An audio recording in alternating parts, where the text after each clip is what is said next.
Hola, buenos días. Una de nuestras actividades en la conmemoración de los 453 años de Caracas es hablar de que Caracas tiene un plan.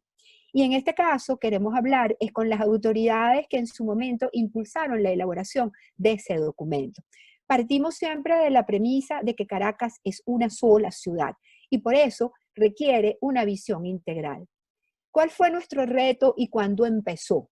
Empezó en el 2008 con un periodo gubernamental que era 2008-2013 y continuamos entre el 2013 y finales del 2017 porque ya para esa época habían eliminado la autoridad metropolitana. ¿Cuál fue nuestro desafío? Bueno, había que ordenar, interpretar, coordinar un valle que estaba dividido en 5 gobiernos y 2 realidades completamente distintas.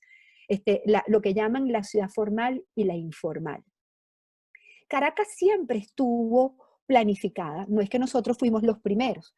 Caracas tuvo su primer plan en 1939 y nosotros entregamos el Plan Caracas Metropolitano 2020 en julio del 2012.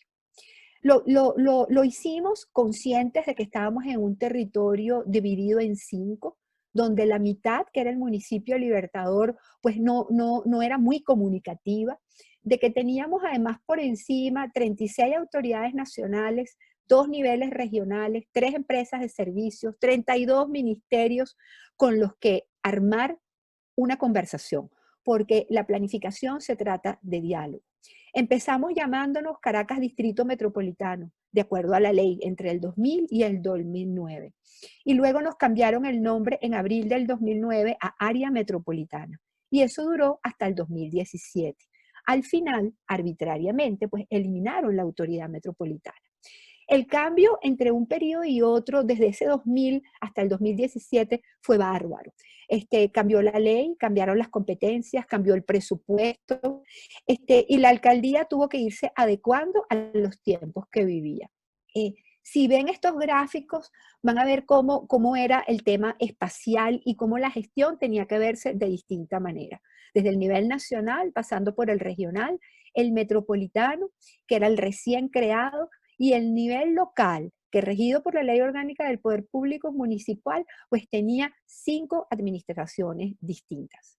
Además de esto, teníamos un cuerpo legislativo y nuestra misión desde el plan era coordinar, concertar y conciliar. Lo primero que pasó fue que nos pusieron un gobierno paralelo, pues que prácticamente anuló nuestro diálogo con el poder central. Teníamos un escenario donde Caracas estaba terriblemente posicionada en términos de competitividad. Estábamos en los últimos puestos en los rankings de ciudades en términos de gobernanza, planificación, tecnología, cohesión social, movilidad, capital humano o economía. Y además de eso, había todo un modelo de áreas metropolitanas que había que dar a conocer y teníamos que lograr que la gente entendiera que era un gobierno a 2 niveles. ¿Qué significaba el gobierno metropolitano por encima de las autoridades locales? Ese es un tema que todavía tenemos que explorar y que todavía tenemos que avanzar en ello de cara al futuro. Nuestro primer avance, como les dije antes, lo entregamos en julio y el segundo avance quedó así como que en el horno, listo para entregar en diciembre del 2017. Y era un avance que añadía al diseño de la ciudad la escala del 2030. ¿Qué planteaba ese plan? Bueno, el plan partía de una premisa que era que tenía que ser creado, como dijeron los alcaldes siempre, con la visión compartida de la ciudad que queremos, porque la realidad de cada municipio y la realidad de cada urbanización es distinta. Partiendo de esas encuestas que hicimos muchísimas, se diseñaron 6 líneas estratégicas. 6 líneas estratégicas eran como caminos de acción, porque había que actuar sobre la parte económica, sobre la ambiental, sobre la seguridad, el transporte. Teníamos que garantizar que la ciudad estuviera en movimiento y sabíamos que habían 2 líneas transversales, la de Caracas ciudadana y la Caracas gobernable. Sin ellas, pues no era posible hacer absolutamente nada.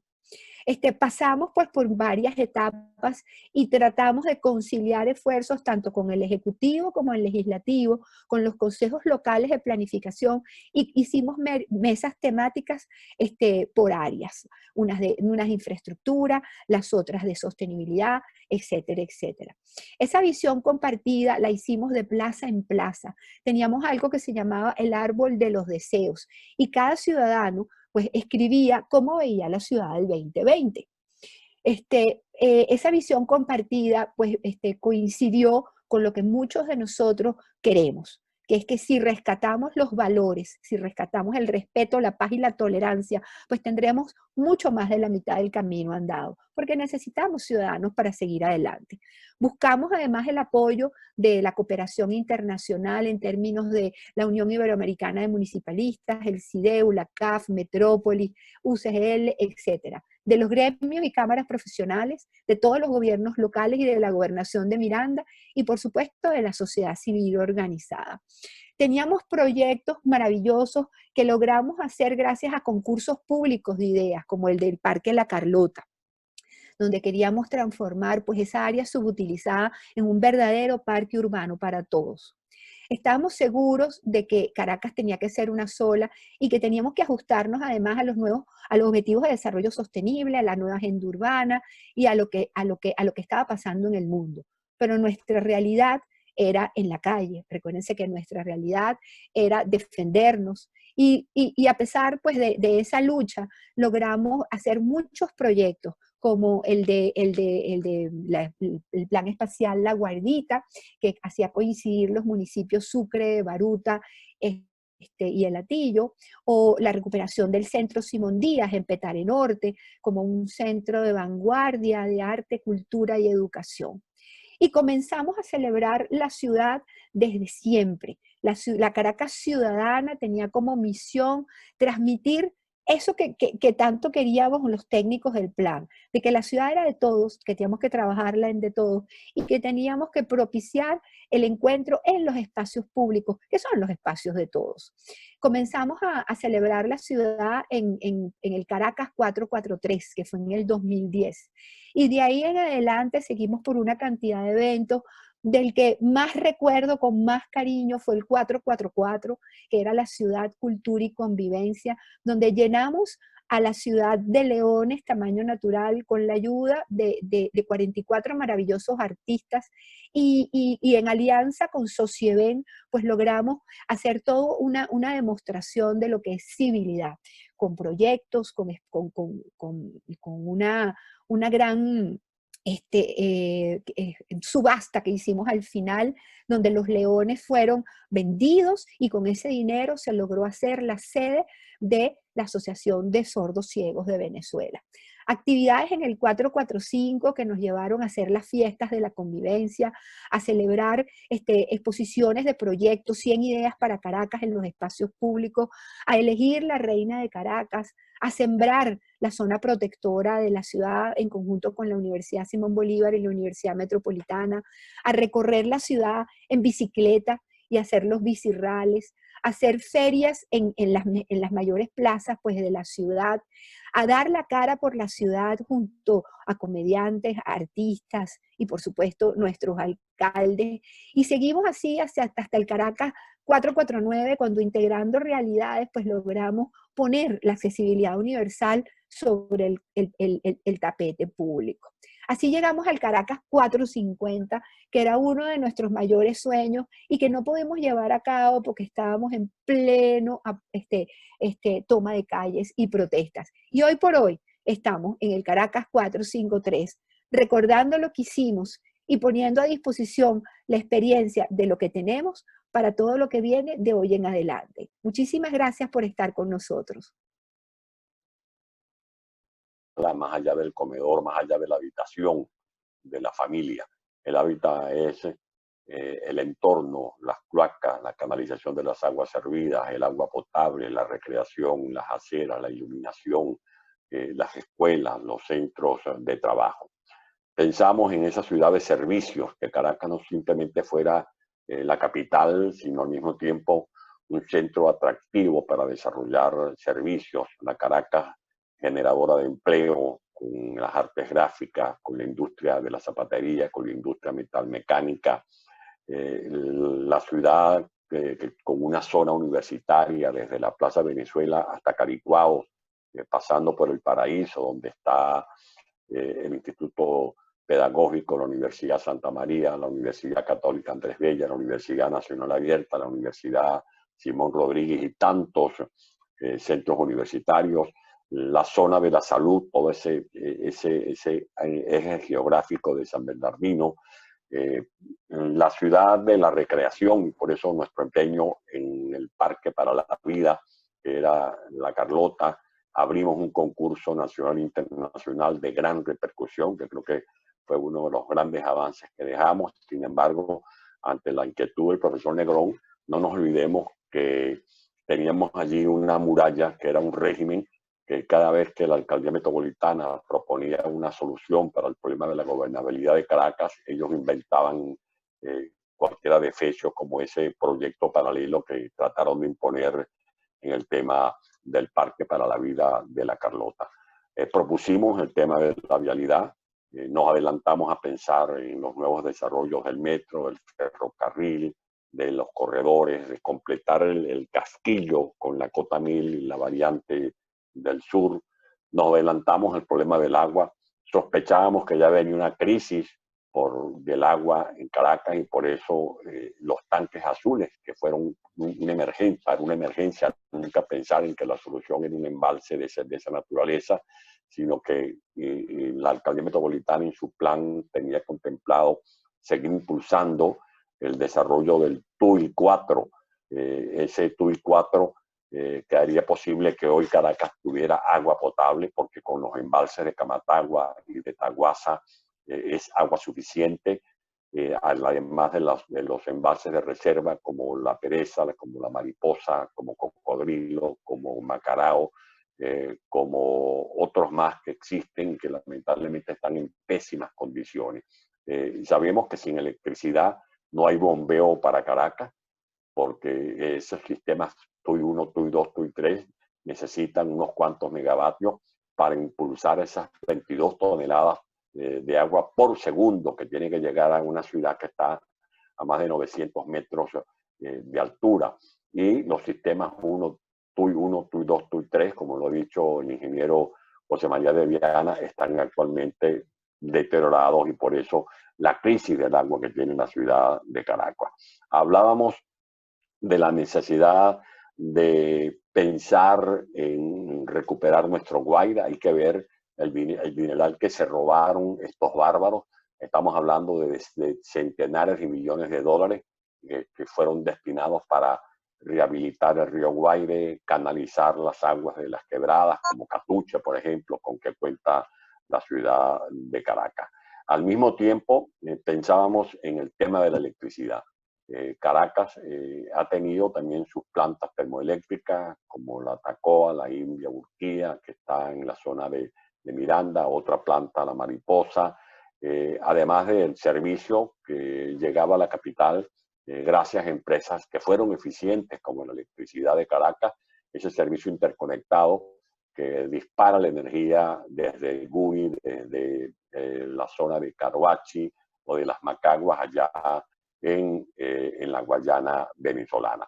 Pensamos en los proyectos de la lucha contra el AMPA en una ciudad donde hay decenas de bandas jamponiles que han tomado el territorio de la parroquia. Pensamos en una coordinación policial, hicimos un plan de seguridad también estratégico, inolvidable la ayuda que nos dio Fermín Mármol León y otros especialistas como Gorrín, Álvaro Gorrín, como especialistas en policía, en materia técnica, el problema humano, el problema de la violencia, de la carrera armamentista que hay en la ciudad de Caracas, los planes para el desarme, los planes sociales también para atacar el problema del embarazo adolescente en una ciudad con un alto índice de deserción escolar. Todas estas cosas están allí plasmadas, además del tema ambiental, que no se nos puede escapar dentro de estos puntos que estaban entrelazados en los ejes que tienen que ver con este plan estratégico que está allí.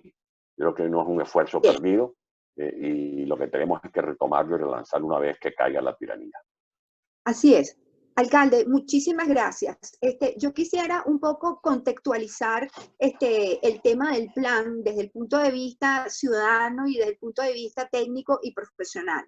El profesor Negrón hizo mucha énfasis en que el momento que vivíamos, parémonos en el 2008, cuando se hicieron aquellas elecciones, cuando por primera vez se ganan 4 municipios de Miranda, y por primera vez un alcalde de oposición pasa a ser el garante de la ciudad. Recordemos lo que recibimos como alcaldía metropolitana y recordemos que unos poquitos meses después, en abril del 2009, ya nos habían dado la primera estocada. Hubo el cambio de leyes, eliminan el distrito metropolitano, inventan una área metropolitana con una ley a 2 niveles, nos quitan el 95% del presupuesto, nos quitan 11 de las 15 competencias que teníamos y se empieza un poquito a debilitar ese gobierno metropolitano porque, bueno, nos quedamos de manos cruzadas. ¿Qué hubo en ese momento de importante y donde trabajábamos juntos? Efectivamente, la junta directiva del IMUD estaba conformada por un funcionario designado por ustedes, por cada alcaldía. Recuerdo, por ejemplo, que en el Atillo estuvo Fernando Ramos, en algún momento recuerdo a Ileana Badel en Cacao. Recuerdo que gracias a esa junta directiva logramos contratar una parte del PEDUL de Chacao, ¿recuerdas, Emilio? Recuerdo que se hizo, David, aquellas rutas que hicimos hacia la parte de la zona rural del Atillo con los autobuses en un acuerdo con Transmetrópoli. Efectivamente, hubo muchas cosas que tratamos de hacer juntos. Y recuerdo también el caso de la triple frontera. Se recuerda aquel punto justo donde cruzaba Baruta con el Atillo, con Sucre, y que nos fue imposible porque aunque lo elevamos al Consejo de Gobierno, pues no logramos ponernos de acuerdo. Yo creo que todos estamos conscientes de que hay que planificar, pero también tenemos que estar conscientes de que ustedes, los que fueron alcaldes locales, tenían un mandato de ley y la ley no les permitía actuar fuera de sus fronteras, porque, bueno, porque para eso son los planes de desarrollo urbano local, por ejemplo, y para eso existía la alcaldía metropolitana. En la alcaldía metropolitana tuvimos muchas ayudas, tuvimos cooperación internacional, nos encontramos muchas veces, recuerdan David, recuerdan Emilio, cuando estuvimos con el CIDEU en Medellín, o cuando estuvimos con Metrópolis, cuando tratamos de recibir asistencia externa, y todo eso quedó pues de alguna manera en el aire. ¿Qué pasó con esa alcaldía que teníamos, con esa coordinación que teníamos, que hoy por hoy pues la ejercen solo 3 municipios? ¿Y qué pasó cuando se elimina la alcaldía metropolitana en diciembre del 2017? La ciudad quedó sin garante, quedó así como que quedamos huérfanos a la deriva y no pasó nada. Yo quisiera que de eso David y Emilio han recorrido mucho mundo. El alcalde ni se diga, el alcalde pasó por distintos estatus, desde preso en la cárcel, exiliado, etcétera, pero todas esas son historias con las que cargamos aquí en la espalda y que la ciudad necesita no olvidar, sobre todo porque hoy por hoy, de cara al 2030, tenemos que pensar distinto, tenemos que hacer un proceso de reingeniería. ¿Y qué vamos a hacer? Si quieres, vamos a hacerlo por orden alfabético, entonces vendría David Smolansky. Bueno, muchas gracias, Zulma y el profesor Negrón por la invitación, y un abrazo muy grande a Emilio, el alcalde de Graterón, y Antonio, el alcalde de Ledesma, que de quienes, pues cuando me tocó ser alcalde en 2013, que fui electo en el Atillo, sabiendo las particularidades que tuve esa elección, pues de ambos aprendí mucho en esos años que me tocó ejercer el servicio público en el municipio. Yo creo, Zulma, que hay 2 temas acá, ¿no? El plan 2030 y lo que comentabas ahora al final como preámbulo a mi intervención, bueno, 2017 y desaparece la alcaldía metropolitana y todo lo que, por ejemplo, el alcalde Ledesma y entre otros hemos pasado por la persecución. Y voy entonces a empezar por ese segundo punto para terminar un poco con esa idea de Caracas del 2030.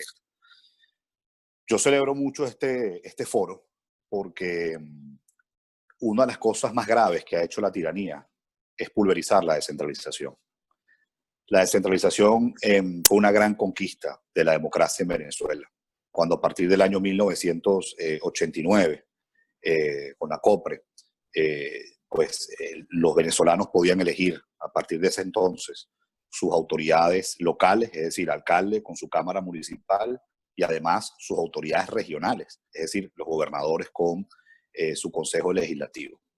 Si uno se fija, muchos de los liderazgos que han surgido en Venezuela en los últimos 25, 30 años es precisamente de la descentralización, es precisamente de servidores públicos que incluso arrancaron muy jóvenes, siendo alcaldes, siendo gobernadores y se convirtieron en una referencia no solo en su ciudad, sino muchos de ellos en su estado o en todo el país. Las alcaldías y las gobernaciones por un momento en Venezuela fueron sinónimo de progreso, de innovación, de prosperidad y de convivencia. Y eso lo leyó muy bien la tiranía y especialmente Nicolás Maduro. Y por lo menos lo que a mí corresponde, que me tocó el periodo 2013-2017, cuando seguía el alcalde Ledesma como alcalde metropolitano y recién salía Emilio Graterón, empezó una persecución sistemática y generalizada contra los alcaldes. Hubo 13 alcaldes, Zulma, que fuimos destituidos de nuestros cargos.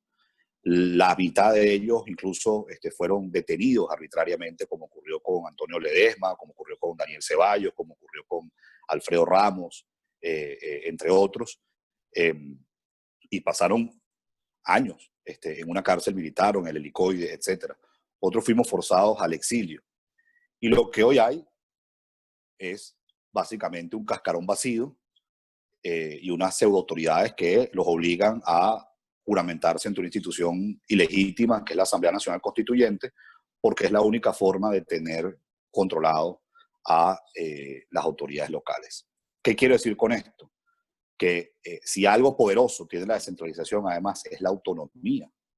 La autonomía, por ejemplo, para recaudar tributos, la autonomía para ejercer planes urbanos, la autonomía para tener tus propias policías y capacitarlas, la autonomía para poder organizar actividades culturales y otro tipo. Bueno, eso prácticamente está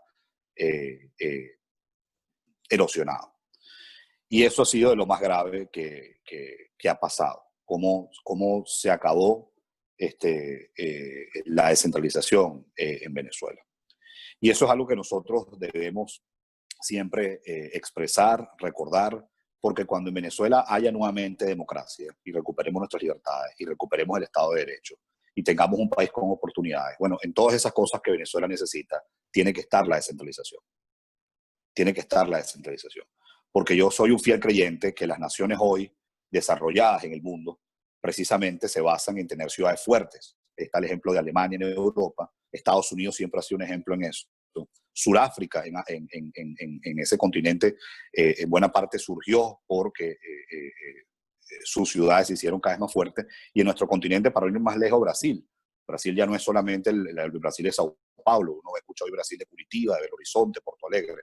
Venezuela tiene que tener esa visión descentralizadora y federalista si el día de mañana quiere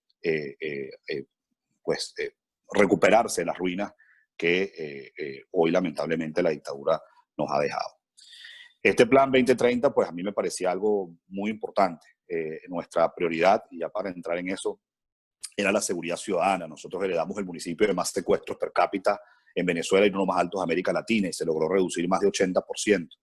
Y eso, pues, evidentemente era posible no solo con las políticas de prevención que nosotros implementáramos, sino con la política de articulación que tuviésemos con otros municipios y con la alcaldía metropolitana, aun cuando la alcaldía metropolitana le habían quitado su policía, ¿no? La competencia para ejercer funciones de seguridad. Pero había que tener un ente de coordinación. a mí también me gustaba mucho la Caracas de convivencia, ¿no? que tenía ese plan 2030, porque justamente la visión que siempre tuvimos de Atillo, al ser un municipio satélite, dormitorio, donde más del 70% de los atillanos pues trabajaban o estudiaban fuera del municipio, era que, sobre todo el fin de semana, no solo los vecinos del Atillo, sino muchos caraqueños, ese municipio era el espacio de distracción, era el espacio para compartir actividades culturales, incluso se convertía en un destino turístico obligado de la capital. Prácticamente el que no iba para el Ávila iba para el Atillo, sobre todo un fin de semana, e incluso también impulsamos muchísimo la convivencia ciudadana a través del deporte. De hecho, nos convertimos en el primer municipio en Venezuela de crear un instituto que se llama el Instituto Vibratillo, que reúne cultura, deporte y turismo. Y todo eso era de una u otra forma pensado en este plan de una Caracas de convivencia, así como también un desarrollo urbano ordenado y transparente. El Atillo por mucho tiempo fue víctima de construcciones ilegales, de desarrollos no permisados, de ecocidios, y eso pues evidentemente alteró la planificación urbana del municipio. Eso lo tuvimos que parar en seco. Entonces, yo soy de los que cree que esto es un plan que no puede morir. A lo mejor habrá que adaptar los tiempos, ya no será la Caracas de 2030, lo habrá que pensar un poquito más, la Caracas de 2040. No lo veamos con dolor, lamentablemente es lo que nos ha tocado vivir, pero lo que al final quiero dejar también como reflexión en este foro, que nuevamente agradezco la invitación, es que este tipo de planes, y sobre todo tratándose de la capital, y que Caracas era una de las principales capitales del continente. Caracas no era cualquier capital en América Latina y el Caribe, era una ciudad referencia, fue una ciudad de avanzada en los años 70, en los años 80, inclusive en los años 90.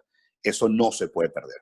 Y temas vitales como la seguridad ciudadana, la convivencia ciudadana, un desarrollo urbano organizado y garantizar que las personas tengan acceso a servicios básicos, donde no solamente ya hay que hablar de agua y luz, sino también hay que hablar de internet, es fundamental que eso se siga desarrollando bajo el paraguas de la descentralización, para que entonces tengamos una ciudad donde los venezolanos vivan sin miedo, disfruten de la convivencia y sobre todo la disfruten estando en libertad, y para estando en libertad es fundamental la descentralización y la autonomía. Así que bueno, lo dejo por ahí hasta ahora. Gracias. Gracias, David. 1.000.000. Fíjense que estamos hablando del Plan Caracas 2020 porque estamos en 2020 y porque los planes se hacen a 10 años. Cuando empezamos a hacer aquel plan en el 2008, 2009, pues decíamos, y lo veíamos lejísimo. Yo recuerdo siempre que el alcalde de Ledesma y todo su gabinete, cada vez que teníamos un directorio me preguntaban, Zulma, ¿está listo el plan? ¿Y para cuándo? ¿Cuándo lo vamos a entregar?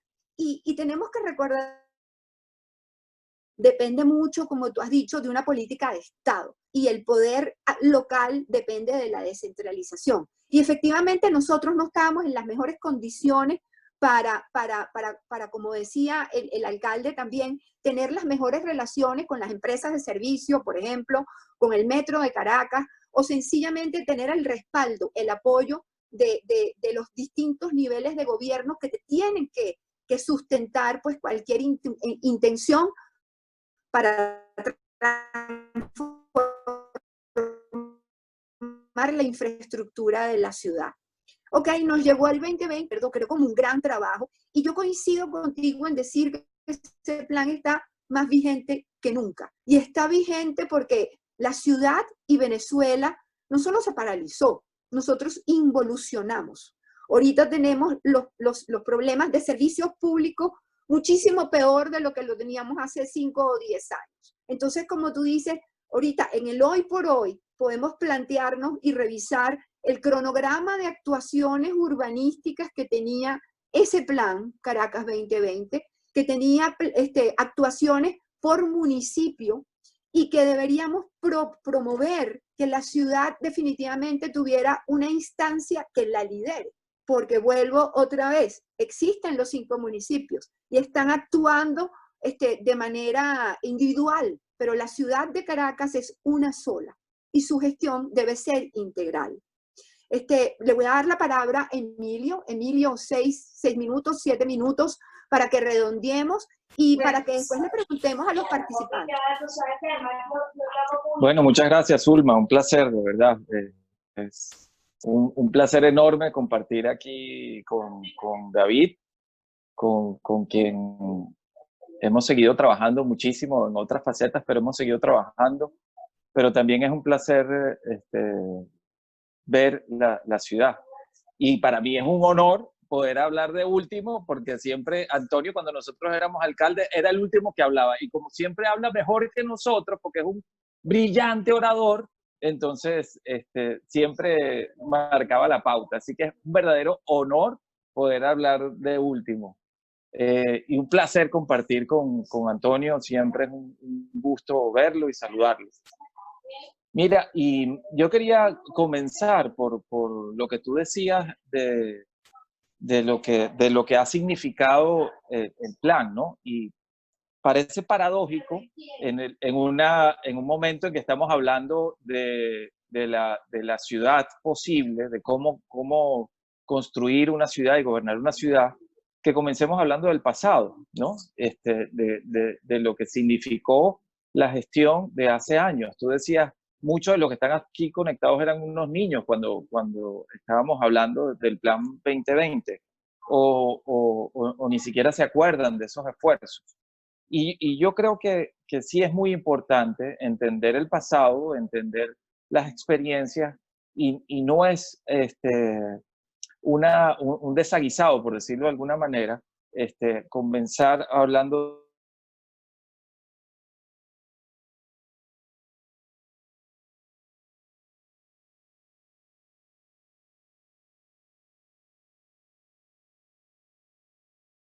como lo decía Antonio, como lo decía David, que esa ciudad posible requiere, para que sea realmente viable y sustentable, requiere dos cosas importantes: la conciencia de sus ciudadanos, la conciencia ciudadana, la apropiación ciudadana de sus políticas públicas y la voluntad política.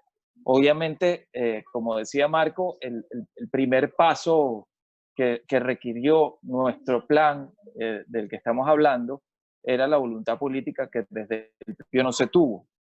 La voluntad política de un régimen que lo que estaba era planificando la demolición de la descentralización y del concepto de la alcaldía metropolitana.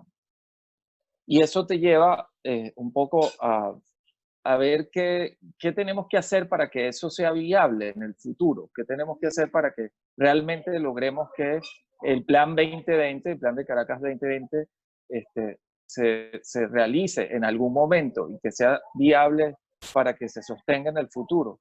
Yo creo que hay que hacer dos cosas fundamentalmente. Primero, lograr, como decía Marco, la apropiación de los ciudadanos del plan. Eso es un punto que siempre se quiso, siempre se trabajó, siempre se impulsó, y que sin duda es fundamental para que este tipo de esfuerzos sean sustentables en el tiempo. Y eso requiere también un cambio de cultura ciudadana. No me refiero me refiero a la ciudadanía, un cambio en la ciudadanía. Y sin duda el cambio político.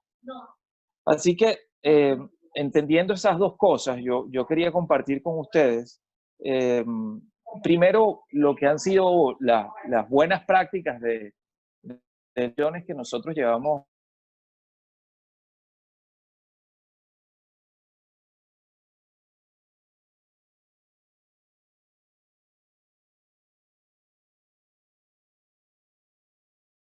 que se compartieran y continuaran en el tiempo, no solamente en Chacao, sino en El Hatillo, en Baruta, inclusive en otras experiencias del área metropolitana.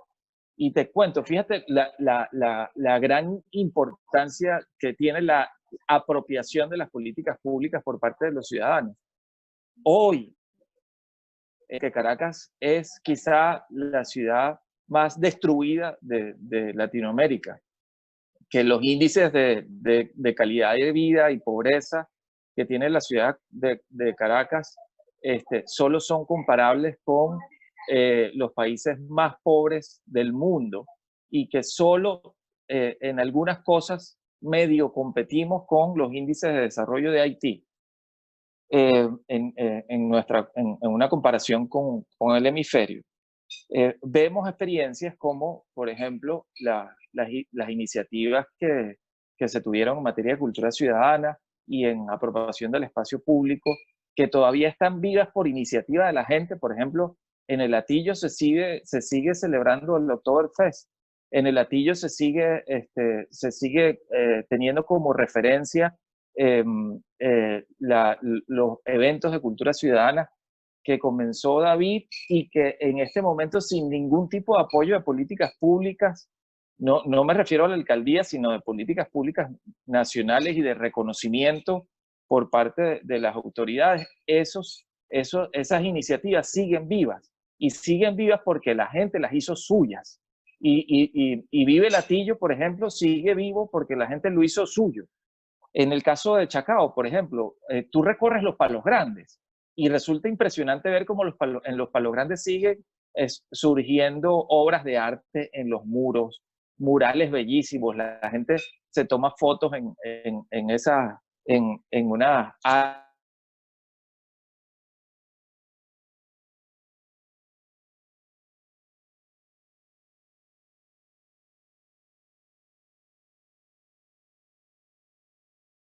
eso es propio de la vida hogareña.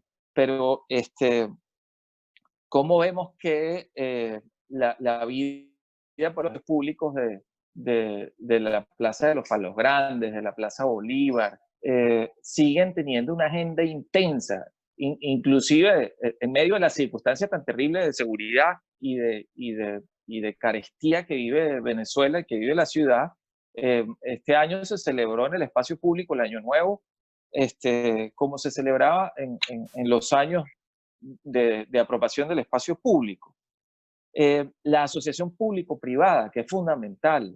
Hoy en día vemos la experiencia de los alcaldes que en este momento están llevando adelante la conducción de los espacios donde nosotros gobernamos, y ellos prácticamente viven de la experiencia público-privada, de la alianza público-privada que nosotros promovimos, tanto Antonio como David, como nosotros, y logramos hacer entender que la empresa privada no tenía solamente la responsabilidad de pagar impuestos, sino de ser cogestores en la gestión de la ciudad. Pero todo esto te lleva a una conclusión. O sea, si no tenemos un cambio político, una verdadera voluntad política que entienda la importancia y respete la importancia de la descentralización, de la gestión de los municipios, este tipo de iniciativas y nuestra propuesta y el plan no será viable. Y por eso, para hablar de la ciudad tenemos que hablar del cambio político. Para hablar de la ciudad es indispensable entender que tenemos que recuperar la democracia, y la democracia concebida desde el punto de vista del respeto al Estado federal, el respeto a la descentralización, el respeto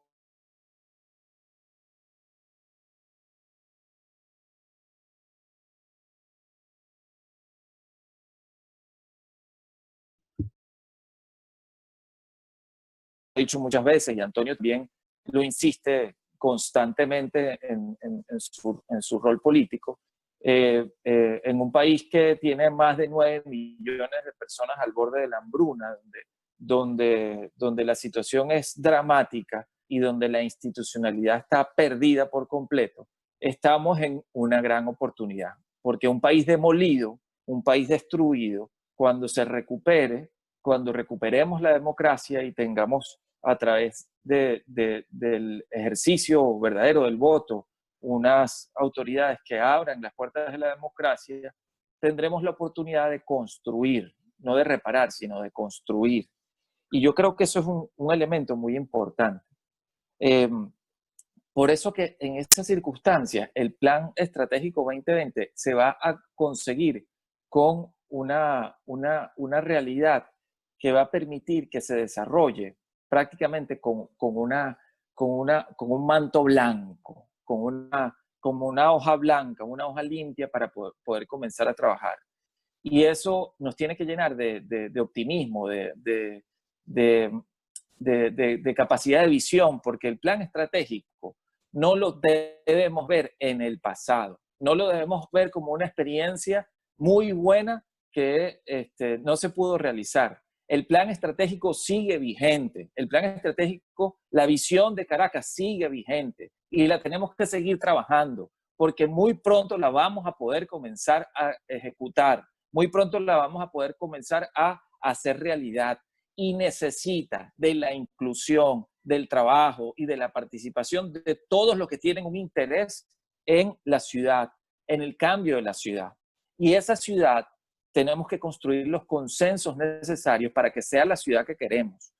Es una ciudad, tiene que ser una ciudad para caminar, una ciudad que vive en torno al espacio público, una ciudad que tiene que lograr el equilibrio entre una autoridad metropolitana grandota y un concepto de desarrollo y un concepto de concepción de la vida que gira en torno a la convivencia y el espacio público, es decir, la microgestión, la gestión de la localidad, la gestión del barrio, es fundamental en un concepto de desarrollo donde ese desarrollo esté centrado en la gente.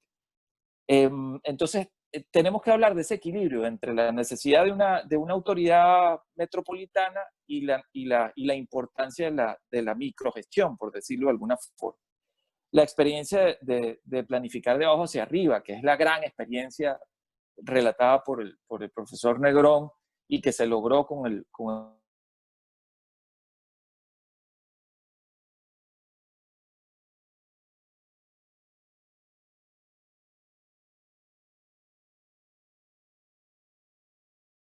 un gran enraizamiento, porque se hizo trabajando con la gente, con la participación de la gente, con la construcción de consensos. Y esa experiencia no la podemos dejar de lado. Para reconstruir a Caracas, para reconstruir las localidades y para reconstruir a Venezuela, se tiene que generar una construcción de consensos de abajo hacia arriba para la planificación y para la conceptualización de la ciudad y el país que vemos hacia adelante.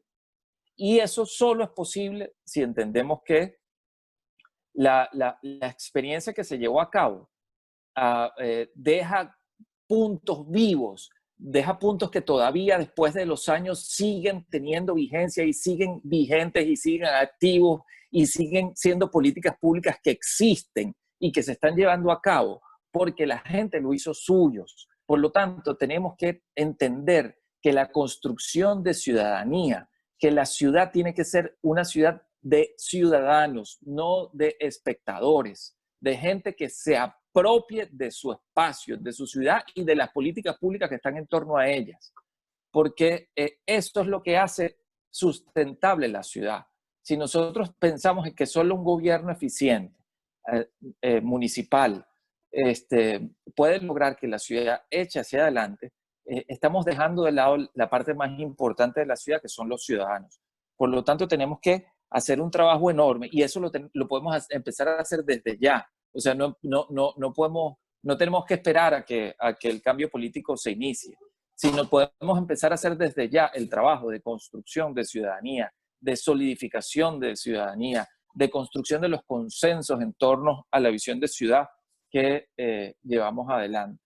Y para finalizar, yo quisiera aprovechar para plantear un concepto que hemos venido trabajando los que amamos a la ciudad, que yo creo que es muy importante. La situación, la pandemia ha generado un cambio definitivo en la vida del mundo. Y es un cambio definitivo que también va a impactar a la ciudad.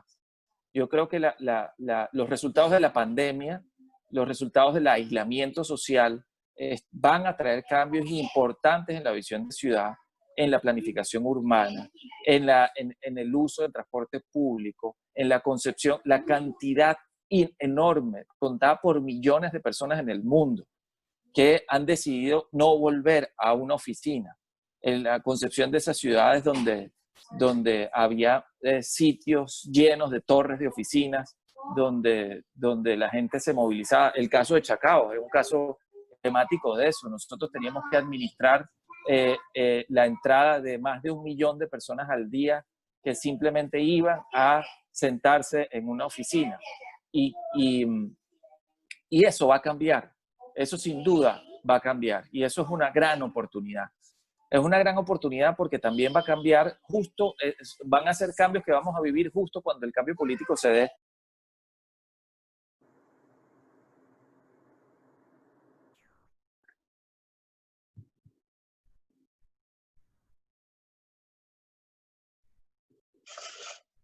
La imagen de mí. Nuestro nuevo país también tiene que tener una nueva conceptualización de país. Perdonen si se corta, etcétera, pero es que yo estoy en Venezuela y en Venezuela el internet es infame y además está cayendo un diluvio. Entonces, va y viene.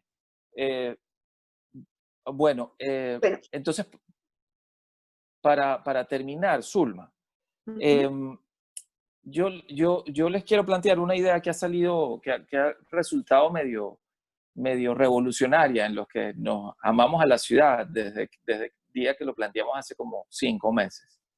Nosotros tenemos la oportunidad de volver a nuestras raíces como gestores y pensadores del desarrollo de las ciudades. Y es increíble que nosotros siempre miramos hacia Europa como una ciudad ideal, normalmente una ciudad de uso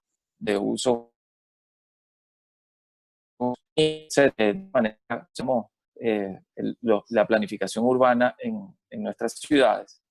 Y los invito a que miremos más hacia atrás para concebir nuestro país.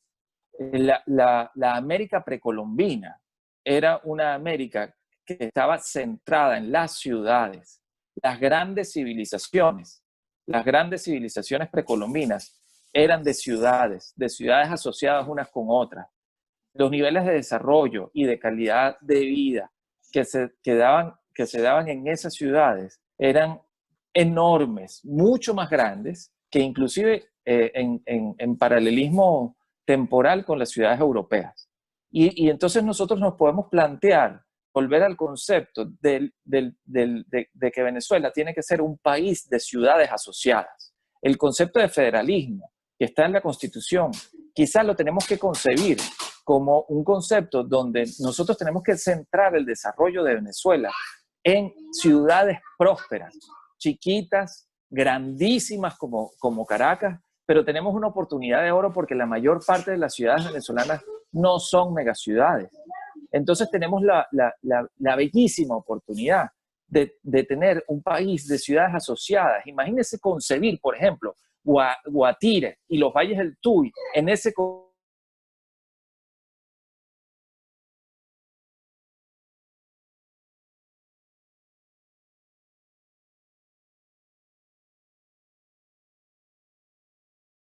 y con Maracay, con Villa de Cura, con San Juan de los Morros. Si ustedes se ponen a ver esa imbricación de la vida y del desarrollo, la tenemos pero bombita en Venezuela para que podamos plantear esa conceptualización de ciudad. Y en el caso de Caracas, y con esto termino, es perfectamente posible y viable que nosotros convirtamos a Caracas en la gran ciudad ejemplo de este concepto, con una asociación de muchas comunidades, de muchos municipios pequeños que se imbrican en torno a un gobierno metropolitano.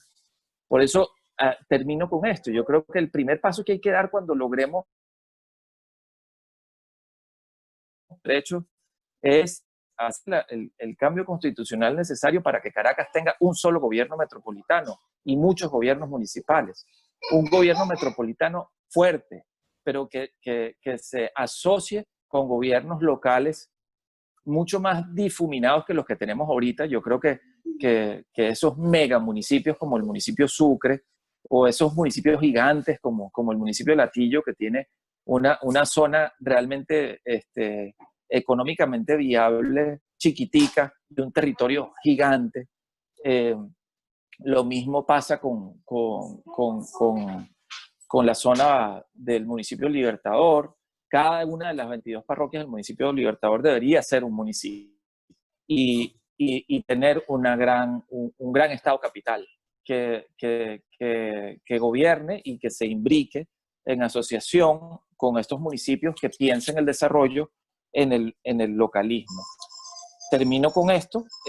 Sin duda, todos tenemos que hacer posible que el cambio en Venezuela se dé lo más pronto posible y tenemos que empujar en esa dirección para que todo lo que estamos hablando hoy sea realidad. Pero eso no es una espera. Eso tiene que ser un compromiso de todos los que estamos aquí, que va en esas dos direcciones. Trabajar con todas nuestras fuerzas para que el cambio político se dé. Y en segundo lugar, trabajar con todas nuestras fuerzas para...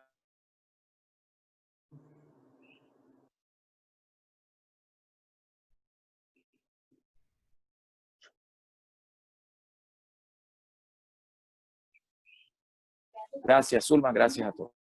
Gracias, Emilio. Mira, no podía coincidir más con lo que acabas de decir. Yo creo que el reconocimiento de las áreas metropolitanas es un fenómeno mundial y también el hecho de que la ciudad sea el motor de desarrollo. O sea, es súper importante el considerar que es en las ciudades donde se concentra el Producto Interno Bruto, donde se concentra el emprendimiento, la economía, las actuaciones y las inversiones. Y de ahí la importancia de que no solo sea Caracas el área metropolitana, sino que a nivel nacional, efectivamente, y eso es lo que se propuso en Plan País, tengamos un sistema de ciudades interdependientes y complementarias. Perfecto. Tenemos dos preguntas. La primera la va a hacer Daniela. Daniela ha estado vinculado tanto al gobierno local como al entendimiento nacional. Y luego nos va a acompañar el presidente de la Cámara Inmobiliaria, Francisco López, porque la visión del empresario, la visión del privado, la visión de ese grupo que nos pueda llegar en la reconstrucción, creo que es súper importante. Daniela, el micrófono es tuyo. Recuperar la ciudad de Caracas es innegable la necesidad de rescatar el espacio público, y Emilio hace unos instantes pues lo estaba comentando. Y bueno, esto implica la generación de políticas públicas, inversión en la infraestructura, en el transporte, bibliotecas, escuelas, espacios deportivos, culturales, desarrollar un proceso educativo dirigido a modificar los patrones de comportamiento. Deme un segundo que Emilio me está pidiendo ingresar y bueno, eso me interrumpe un poco la intervención. Ajá. Los patrones de comportamiento del ciudadano para mantener en el tiempo todo el esfuerzo que bueno, se ha venido haciendo. No creo particularmente que el trabajo esté perdido de lo que se realizó con el Caracas 2020. Sin embargo, creo que mientras que la dictadura cae, podemos ir haciendo varias cosas, ¿no? La tolerancia, el respeto, la solidaridad de todos los ciudadanos. Creo también, además, que sería importante recuperar las tradiciones de nuestra ciudad. Reunificar la ciudad, hacerla más integradora, necesita el esfuerzo de todas las personas, y para eso pues tenemos que compartir una visión de futuro y una visión de ciudad, y pienso que se puede ir trabajando para dar a conocer pues todos estos planes que se desarrollaron mientras que se solventa la situación política del país. Y acotar además que, bueno, no basta solamente con las políticas públicas, sino que debemos profundizar, y para eso entonces debemos incorporar a las personas para que en un esfuerzo podamos entonces involucrarlas en este cambio que deseamos, ¿no? Y obviamente tenemos que eliminar esa división, trabajar en esa división entre los ciudadanos, trabajar en el resentimiento, en los odios inculcados en todos estos años de adoctrinamiento.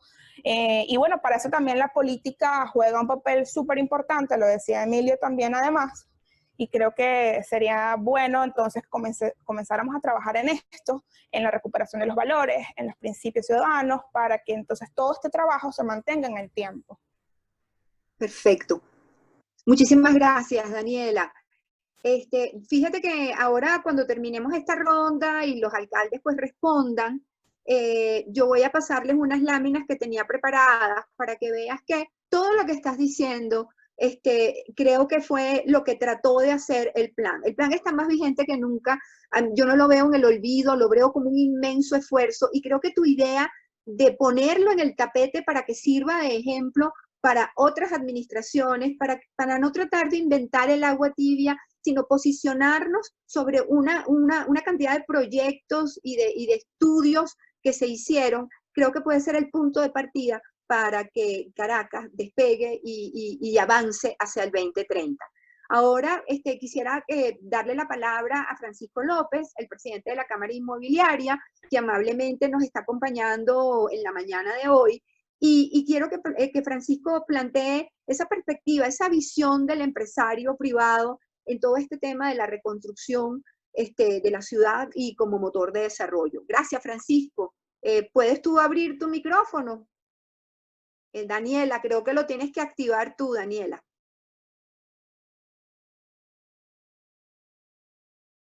Listo. Gracias. Buenos días. Buenos días a todos. Para mí es un honor estar aquí con tanta gente representativa de lo que es, fue y será Venezuela. Les explico rapidito cómo nosotros de la Cámara Inmobiliaria, cómo yo personalmente veo que estamos haciendo algunas cositas que pudiésemos de alguna manera empezar a cambiar. Primero, me parece que debemos destacar la labor de los políticos, sobre todo los últimos meses, los últimos años. Ha sido algo extraordinario desde mi punto de vista. Creo que la gente no conoce realmente el trabajo que hacen y ahí tomo unas palabras de Emilio, donde debemos participar más. Donde sí yo no comparto mucho, otras palabras de Emilio, es que hablamos siempre de un cambio político para generar un cambio económico. Tenemos 22 años en esto. Creo que es hora de empezar a darle un poquito la vuelta.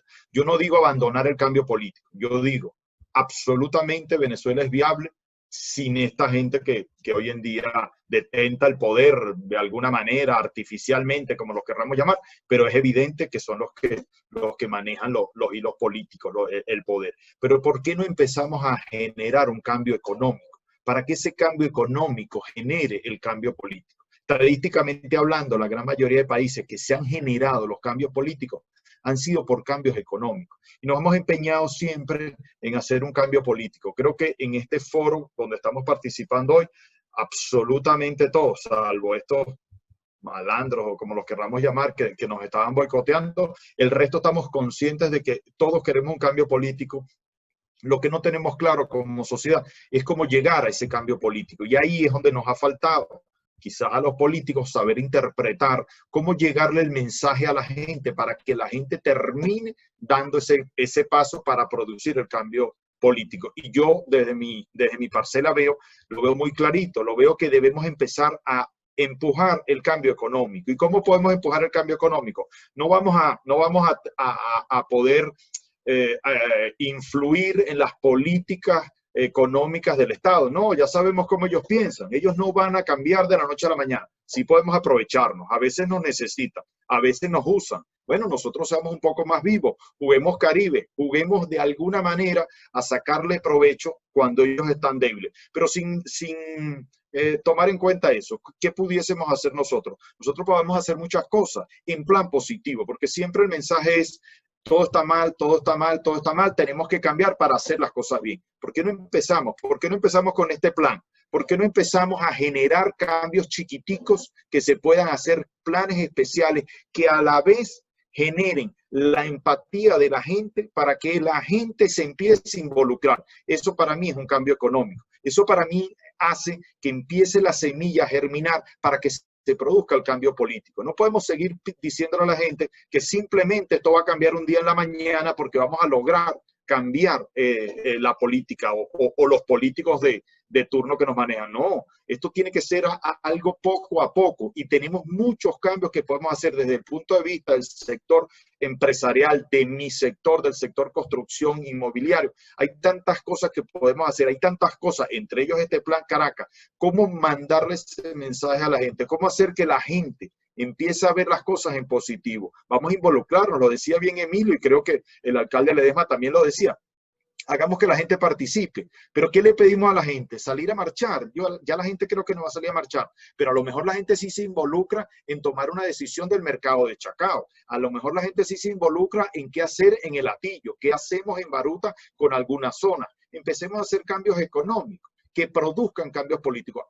Digámosle a la gente, yo tengo un proyecto en Margarita de cómo hacer para el tema del agua. Y nosotros no necesitamos a los políticos para eso. Yo lo que necesito es conseguir una inversión de afuera. Me dicen, no, eso es imposible. Bueno, les adelanto que con FIAPSI, que es la Federación Internacional Mundial Inmobiliaria, un organismo que depende de la ONU, que tiene más de 2 millones de afiliados. Mucha gente me escribe que quiere invertir en Venezuela en este momento, en estas circunstancias. Claro, piden seguridad jurídica. Nadie es un loco para venir y emitir un cheque mañana y mandar $1 millón, 100.000, 100 millones. No, yo no estoy hablando de eso. La inversión arranca hoy, cuando empezamos a estudiar el caso del agua en Margarita. ¿Cómo demonios hacemos para que la gente tenga agua? ¿Cómo hago para que la comunidad se involucre? Para que la comunidad sienta que es partícipe, para que la comunidad sienta y va a ser nuestros defensores con las autoridades. Las autoridades ya no tienen el capital político que tenían hace 15 años. Esa historia de que van a venir, que nos van a expropiar, eso no existe más. Ahora nos toca a nosotros la tarea de convencerlos de que sí somos capaces de hacer cosas puntuales, económicamente hablando, que a la larga terminen de producir el cambio político. Ese cambio político es muy importante, sine qua non. Pero ¿cómo hacerlo? A raíz del cambio económico. Si no, no se va a dar. Si no, seguimos en el mismo círculo vicioso. Y el cambio económico, insisto, sí podemos recoger dinero en el mundo entero. Sí podemos traer inversionistas venezolanos que estamos dispuestos a generar trabajo. Sí podemos hacer que la gente tenga un buen trabajo, que gane bien y que salga a la calle y que después nos defienda. Y van a defenderla, no mi negocio, van a defender su trabajo, van a defender su futuro. Y ahí los políticos tienen un campo que arar interesantísimo desde mi punto de vista. Ahí es donde vamos a producir el cambio. Ahí es donde vamos a involucrar a la gente a que sea capaz de verdad, definitivamente, de tomar la rienda. Y simplemente termino con una anécdota que seguramente algunos la conocen.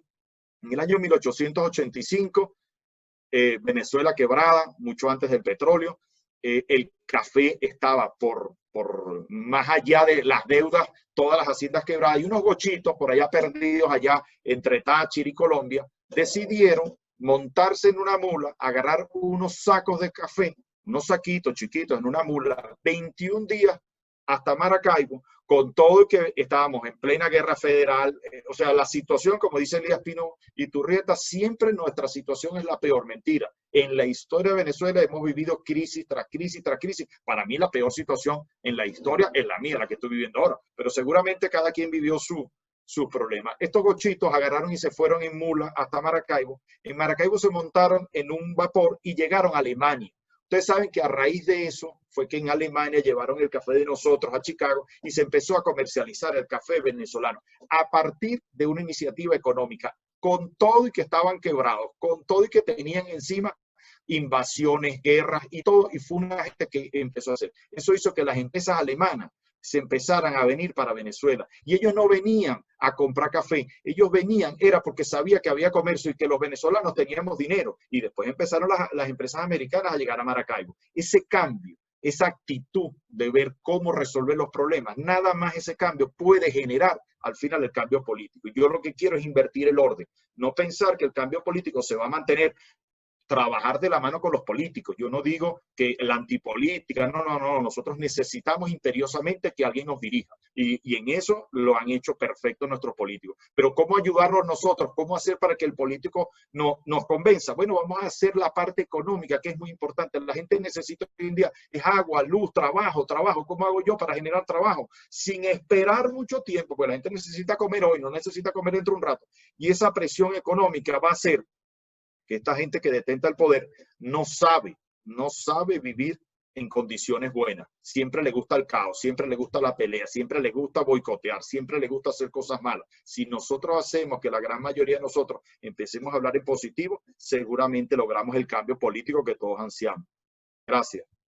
Entonces, puedo asumir que sí es posible desarrollar modelos de alianza público-privadas y que contamos con los empresarios para que le metan no el hombro, se metan completos en la reconstrucción de la ciudad.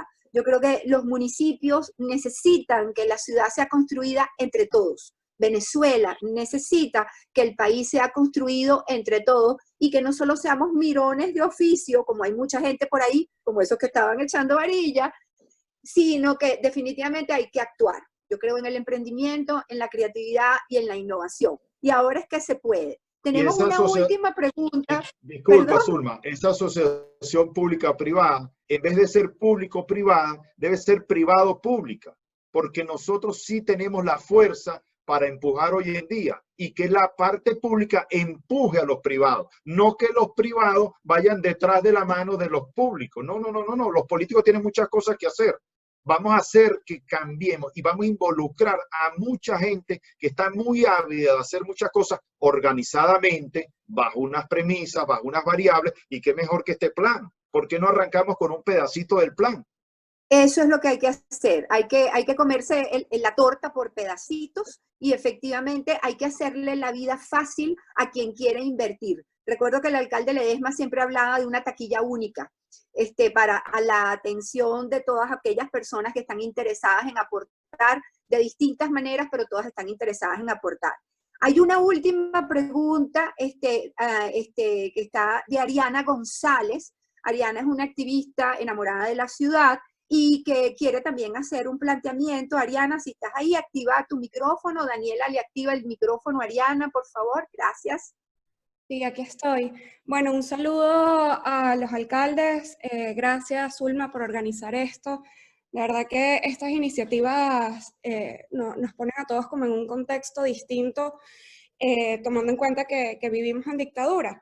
Y por eso mi pregunta básicamente tiene como dos partes, ¿no?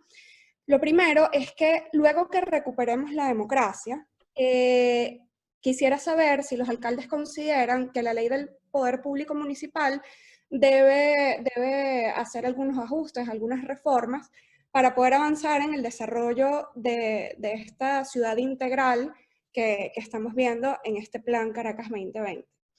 Pero además, tomando en cuenta que no podemos separar lo técnico de lo político, y que para lograr esta visión de esta Caracas que tenemos ahora, esto dependerá en gran medida de las autoridades de turno. Y quisiera saber qué sugerencias, según las experiencias que tuvieron estos alcaldes en sus municipios, le darían a la generación de relevo que va a venir a gobernar para garantizar de alguna manera que se cumpla este plan y que se cumpla esta visión. Ok, totalmente válida. Yo estoy súper de acuerdo contigo. Yo creo que no solo vamos a tener que revisar la ley orgánica del Poder Público Municipal, hay muchas leyes que vamos a tener que revisar y vamos a tener que hacer unas nuevas. Sobre todo, yo sería partidaria de hacer leyes para la ciudad, así como hay en Brasil, que hay el Ministerio de Ciudades y hay el Ministerio de Áreas Metropolitanas, para lograr efectivamente la conjunción de esfuerzos y que la visión sea integral. Estoy viendo, no sé si después de los tropiezos que tuvimos, tenemos a los 3 alcaldes conectados. No sé si me ayudan. Aquí está David. Ok, David, Emilio creo que está por ahí. El alcalde Ledesma no lo veo, no sé. Pero bueno, hay un planteamiento bien concreto que hace Ariana, que es sobre la revisión legislativa. Hay un planteamiento de Francisco López de la Cámara Inmobiliaria sobre la posibilidad de alianzas público-privadas y un planteamiento que hizo Daniela sobre la necesidad de rescatar valores y de crear ciudadanos que nos ayuden a ser un gran equipo. Sí, David, tienes la palabra. Sí, bueno, muchísimas gracias a Daniela, Francisco y Ariana. Con lo que decía Daniela, totalmente. Los ciudadanos tienen que ser corresponsables de las políticas públicas que se implementen en los municipios. Esa fue la experiencia más importante y al mismo tiempo más fascinante y más hermosa que tuve como alcalde.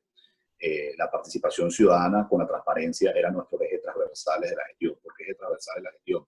Porque ambas estaban presentes en cualquier área, en la seguridad, en el desarrollo urbano, en la salud, en la educación, en donde nosotros tuviésemos que implementar políticas públicas, siempre teníamos 2 líneas transversales, la transparencia y la participación ciudadana. Y eso fue el plan de gobierno que presentamos yo siendo candidato, y eso fueron las primeras sesiones estratégicas municipales que tuvimos una vez siendo electo. De hecho, nosotros, por ejemplo, recuperamos en el Hatillo y se institucionalizó el CLPP, el Consejo Local de Planificación Pública, que estaba prácticamente en ruinas. cuando empezamos, todas las jornadas, asambleas, reuniones, seminarios, talleres con los vecinos. Cómo además a través de los vecinos buscar la integración ciudadana, porque Latillo es un municipio que muchas veces la gente, bueno, está lejos, está ya botado, algunos lo ven como pequeño. Bueno, geográficamente hablando, Latillo es el tercer municipio más grande de Caracas y es el municipio más desigual de la capital, porque es un municipio que hasta el momento donde me destituyeron, seguro ese número ya aumentó, había casi 10% de pobreza extrema, en la zona rural, y hay zonas rurales de Latillo que no hay que recorrer mucho de la zona urbana.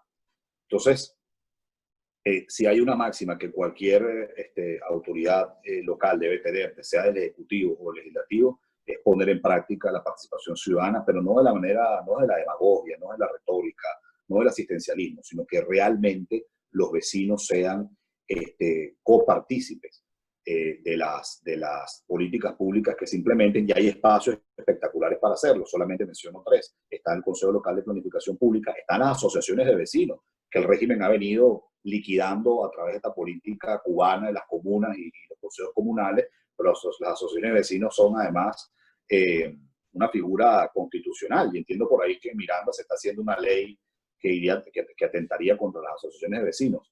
Está el CLPP, está la asociación de vecinos y están las asambleas, o las mesas, o las reuniones de presupuesto participativo, que es allí además donde los ciudadanos pueden tener una voz para que un porcentaje del presupuesto venga de los vecinos. Y eso fue sumamente poderoso cuando fui alcalde. Con respecto a lo que comentaba Francisco de las alianzas públicos-privadas, bueno, eso también nosotros lo hicimos muchísimo.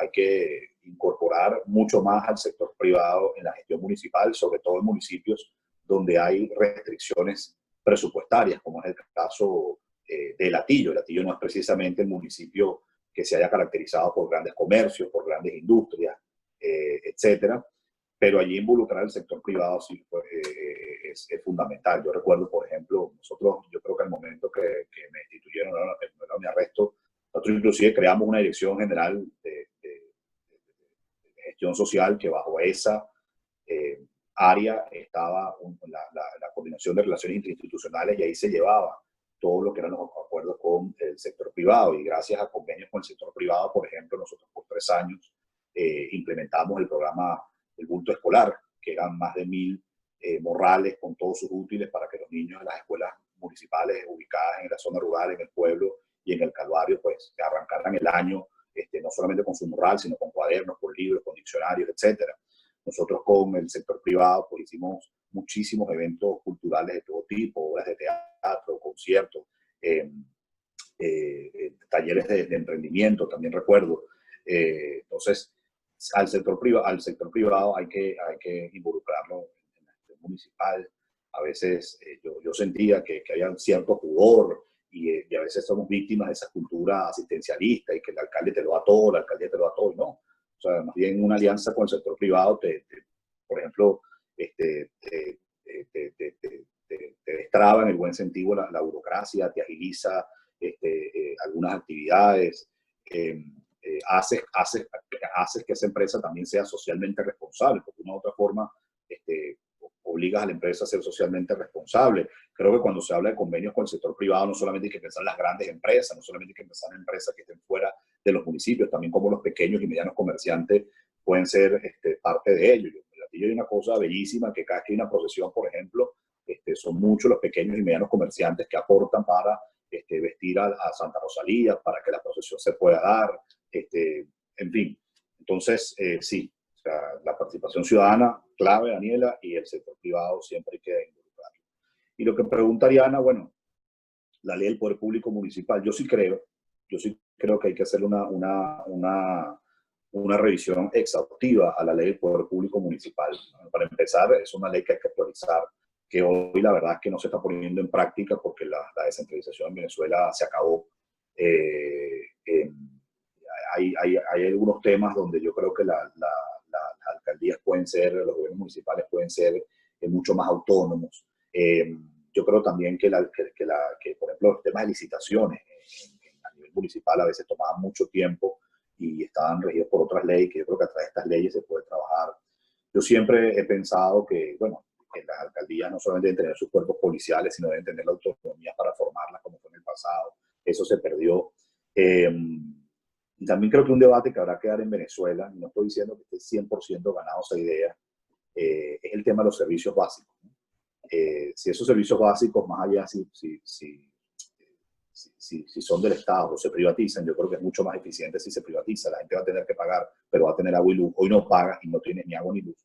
Pero si se privatiza, si eso lo descentralizas también. Es decir, si el día de mañana cada municipio, por ejemplo, pudiese licitar la empresa que suministraría agua, o que suministraría luz, o que suministraría algún otro tipo de servicio. No estoy diciendo que esté ganado esa idea de que sea un tema únicamente municipal de esos servicios, pero creo que es el tipo de debate que hay que dar. En todo caso, si hay que revisarlo.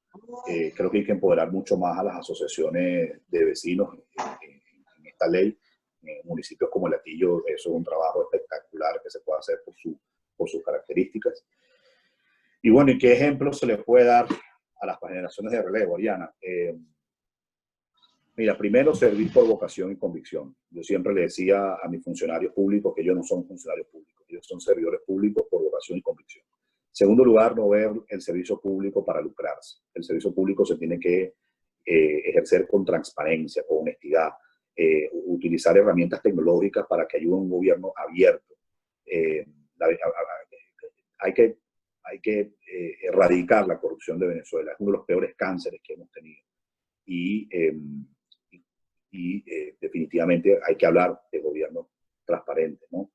Entonces, ejercer el servicio público por vocación y convicción es actuar siempre con transparencia. Y cuando digo con transparencia, no solamente de servidores públicos honestos, sino que la estructura municipal sea algo sencillo, sea algo ágil para el vecino. Por ejemplo, nosotros recuerdo que empezamos a implementar el pago de impuestos por Internet. Mientras más uso de tecnología tengas para los trámites, mejor. No solamente porque le facilitas la vida a la gente, sino porque vas eliminando cualquier probabilidad de corrupción. Porque precisamente la tecnología va eliminando intermediarios.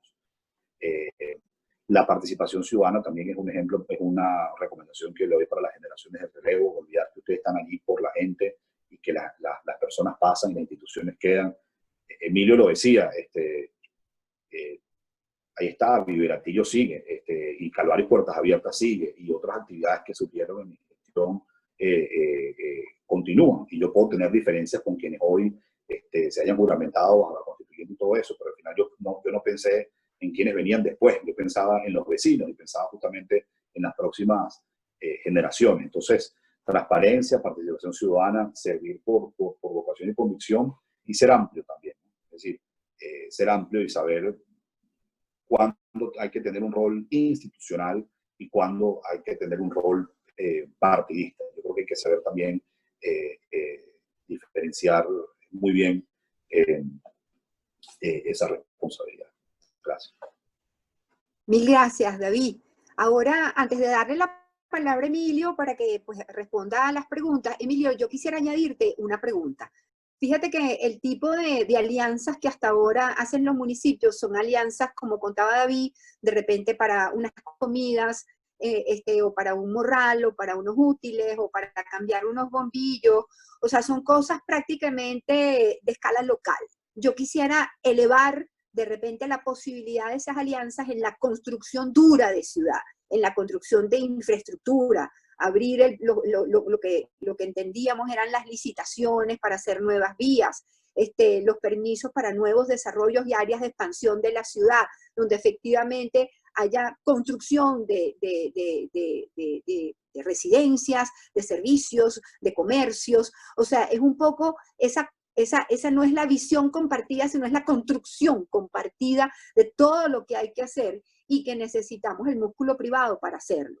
Hay casos, por ejemplo, como la zona rental Plaza Venezuela, es uno de ellos, como el distribuidor tan necesario entre la frontera de El Hatillo, Baruta y Sucre, como por ejemplo la zona de crecimiento hacia el sureste de todo lo que quiere ocupar y presiona a la zona protectora a hacerlo bien, o la zona de crecimiento hacia el Junquito, O sea, estamos hablando de planificar la ciudad juntos y que cada quien asuma de una cuota aparte para ir sumando todos.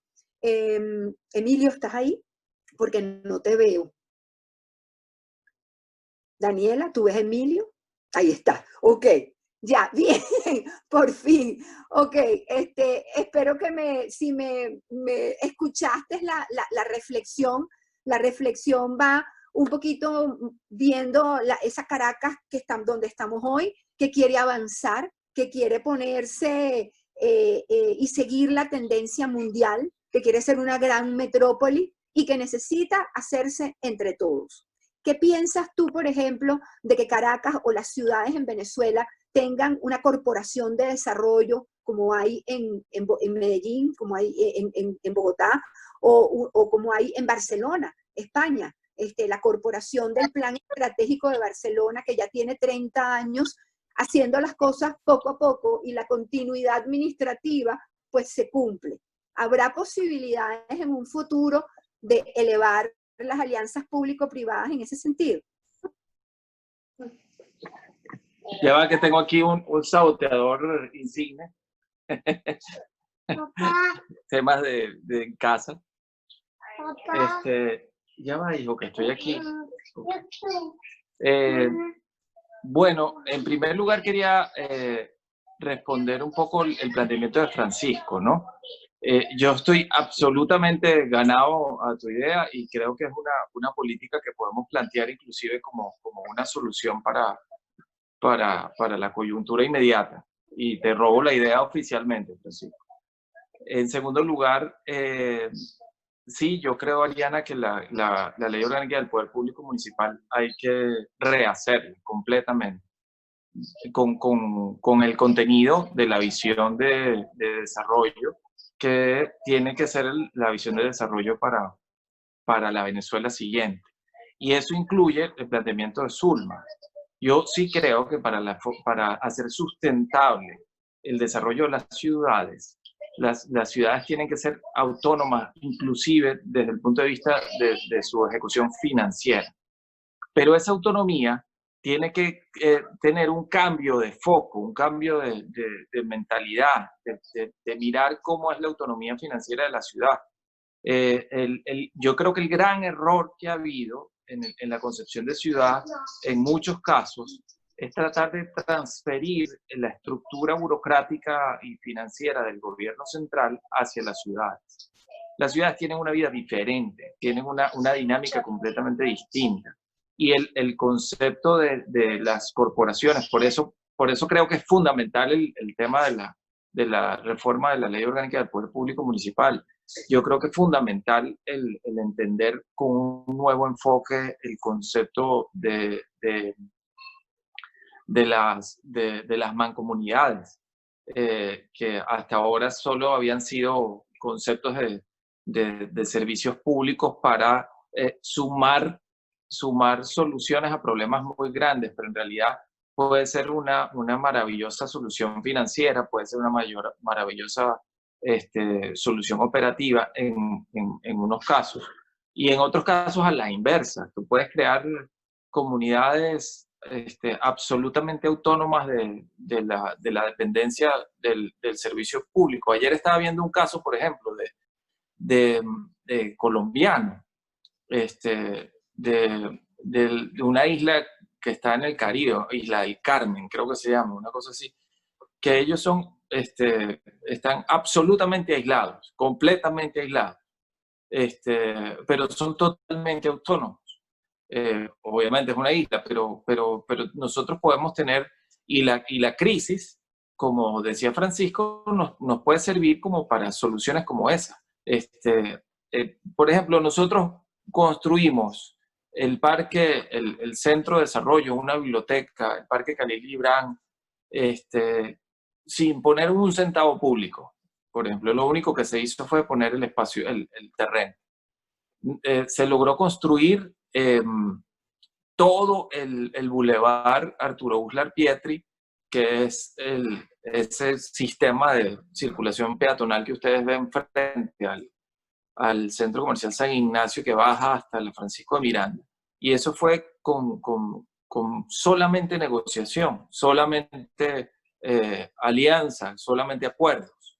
Y bueno, la capacidad y la potencialidad que eso tiene es enorme. Tú puedes lograr, como está pasando hoy en día en Caracas, la construcción de comunidades absolutamente autónomas de los servicios públicos porque no les queda otra. Pero qué bueno sería que no fuese por necesidad, sino por ciudadanía. Con esto concluyo. Yo creo que el concepto esencial aquí es lo que dice Francisco, lo que dice David, el planteamiento que tiene que contener la nueva ley orgánica del público municipal, que ojalá hasta se llama distinto. Es que todo tiene que estar centrado en la construcción de ciudadanía, en la imbricación del ciudadano con su desarrollo. Si tú logras eso, tú logras que las corporaciones se conviertan en excelentes negocios para la ciudad, pero en excelentes negocios prestadores de servicios y ingresos. Tú logras que las mancomunidades sean realmente asociaciones para resolver problemas, pero también para aportar financieramente a la ciudad. Llega el momento en que si ese concepto es suficientemente fuerte y está suficientemente bien diseñado, inclusive deja de depender del gobierno central, la ciudad, en gran medida. Comienza a ser completamente autónoma e inclusive comienza a tener la capacidad de tributar hacia arriba, en el sentido de que llega a ser tan eficaz financieramente que sería posible que la ciudad contribuyera con el país. Y yo creo que esa es la visión que hemos construido. Y por eso me gusta tanto el planteamiento de Francisco, que inclusive eso lo podemos empezar a hacer desde ya. Es decir, quizá esa es la respuesta, la solución a la dictadura, de hacernos más fuertes entre nosotros, más poderosos como solución, como contrapeso, y comenzar a construir el cambio mediante civilización, por decirlo de alguna manera, contra la barbarie y la civilización. Me acuerdo que hay una ponencia muy interesante de Marcos Negrón en la Fundación para la Cultura Urbana, que hablaba de eso, y que es parte de un grupo de ponencias, y puede ser una excelente idea. Así que, bueno, empecemos a trabajar. Exactamente, empecemos a trabajar. Fíjate que el tema de las alianzas público-privado es un área, tenemos un conversatorio justamente el próximo viernes 24 a las 5 de la tarde, y vamos a tener el vicepresidente de Fede Cámaras, a Francisco por la Cámara Inmobiliaria, y al presidente de la Cámara de Comercio de Caracas, hablando con 3 alcaldes de hoy por hoy, justamente en cómo implementar. Hay un caso que recientemente sacó el BID Ciudades, que es el caso de Washington, D.C. Y yo quisiera que ustedes que lo vean en la página web del BID, porque el caso de Washington es el comercio quien reconstruye, quien activa la ciudad. Un caso parecido a lo que de repente hicimos en las Mercedes en algún momento, o se pudo hacer en la Trinidad, quién sabe, o que pudiera ser el Latillo si se llevara de otra forma. Es que es la actividad turística, la actividad recreativa, la actividad comercial, la vida de la ciudad, quien es el detonante de desarrollo. Y eso recae en inversión privada 100%, siempre que hayan acuerdos claros, transparentes y normados por la alcaldía, para que haya un beneficio colectivo, para que el beneficiario sea el ciudadano. Y eso tiene que venir de la mano con la construcción de ciudadanía definitiva. Zulma, que tú veas, BID Ciudades, el equipo técnico de BID Ciudades, en una buena parte son los mismos chamos que eran el CLP. Y es increíble. Para que tú veas, ¿no? Gracias. Tenemos un capital humano allá en Washington formándose, que ojalá que regrese o que nos ayuden desde allá a hacer posible todos los planes y proyectos que tenemos. Y fíjate que una de las cosas que propone el BID y que estaba en el Plan Estratégico Caracas Metropolitana muy bien detallado, era ver la ciudad por grandes proyectos urbanos. O sea, son polígonos de intervención escogidos por concertación, donde tú decides aplicar todos los esfuerzos. Por ejemplo, teníamos el Parque La Carlota, pero el parque no es solo el parque, el área, la islita del parque, es todo el desarrollo que eso tiene en el entorno, la floresta, Choao, los Ruices, desde las Mercedes hasta Sucre. Y eso es lo que se llama, y lo que en otros países hacen como grandes proyectos urbanos, donde el valor del suelo, gracias a una intervención, va subiendo, el valor del suelo genera nuevos impuestos, atrae inversiones, y al final es una cadena detonante de cosas buenas para la ciudad. Lo mismo podía haber pasado con la triple frontera de Latillo, o puede pasar en la zona rental Plaza Venezuela, que además sería una fuente de financiamiento para la universidad, que todos sabemos cómo está ahorita. La universidad misma, el entorno de la universidad. Imagínate los Chaguaramos, Bellomonte abajo, la parroquia El Recreo, el detonante o la transformación de ciudad que puede haber cuando hay una inversión fuerte de un privado que lo que hace es despertar. Es como que, y por eso la consigna de hoy que se llama Caracas Viva, Caracas con vida. Y en eso estamos. Alcalde Ledesma, se perdió las preguntas, pero hubo 3 intervenciones. Una referida a las alianzas público-privadas por el presidente de la Cámara Inmobiliaria, una referida a los valores y la creación de ciudadanía, y la otra referida a la revisión legislativa, en particular la Ley Orgánica del Poder Público Municipal. Estamos cerrando. Yo le pediría su opinión en 5 minutos más. El micrófono, hay que encenderle el micrófono.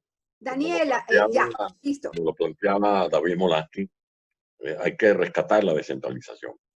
Sí. Y para eso se requiere otro punto que señalaba Emilio Graterón, que es la voluntad política.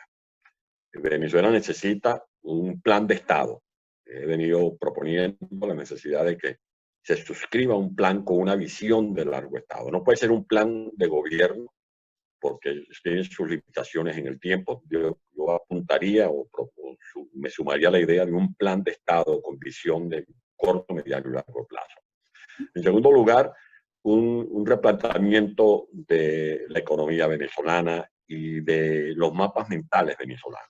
Tenemos que dejar de lado el mesianismo, no pensar en los falsos mesías, no seguir arengando a la gente para que como una montonera siga un hombre a caballo, que se deslumbre por esos líderes omnipresentes que prometen todo y terminan hundiendo a nuestros pueblos en la miseria.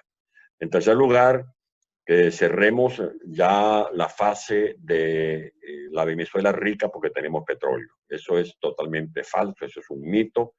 La verdadera riqueza está, como tú lo señalabas, Zulma, en el talento humano.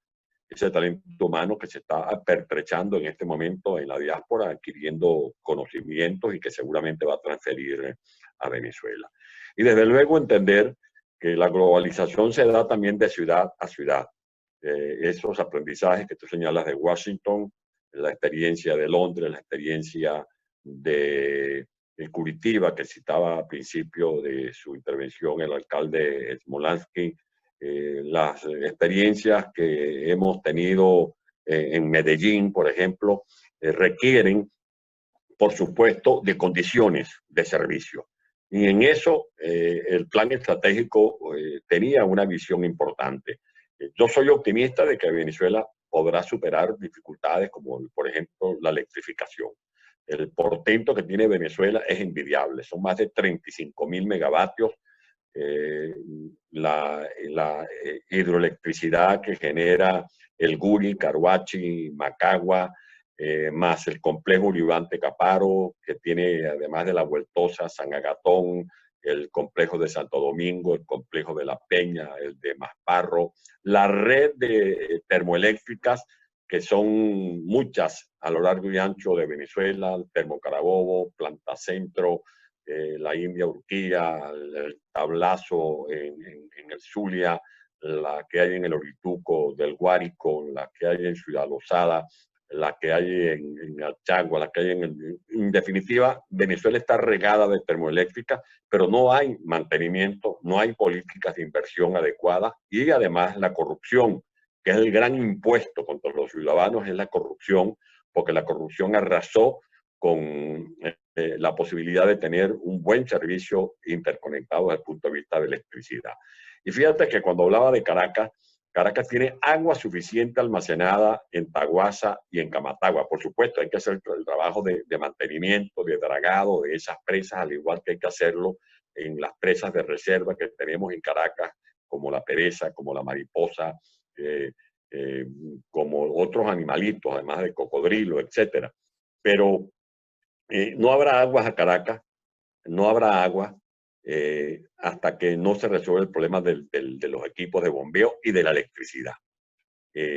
No habrá capacidad de bombear el agua hacia Caracas si no hay megavatios, y los megavatios vienen del servicio interconectado, además de esta locura de este régimen que acabó con empresas eficientes como lo era la electricidad de Caracas. Por eso apuesto a que nosotros podamos salir de esta tragedia en la que está metida Venezuela, de que hayamos aprendido la lección de entregarle las riendas del país a los populistas, a líderes mesiánicos, que podamos también tomar en cuenta, mediante un proceso de autocrítica, de errores que se hayan podido cometer en los 40 años de democracia, para no reincidir en ellos, sino por el contrario, iniciar un proceso con fe de ratas, en el sentido de mirar hacia el futuro, entender que tiene que haber un país competitivo, que tenemos que incorporar a Venezuela en la economía del conocimiento, aceptar los desafíos de la ciencia y la tecnología, que tengamos una educación.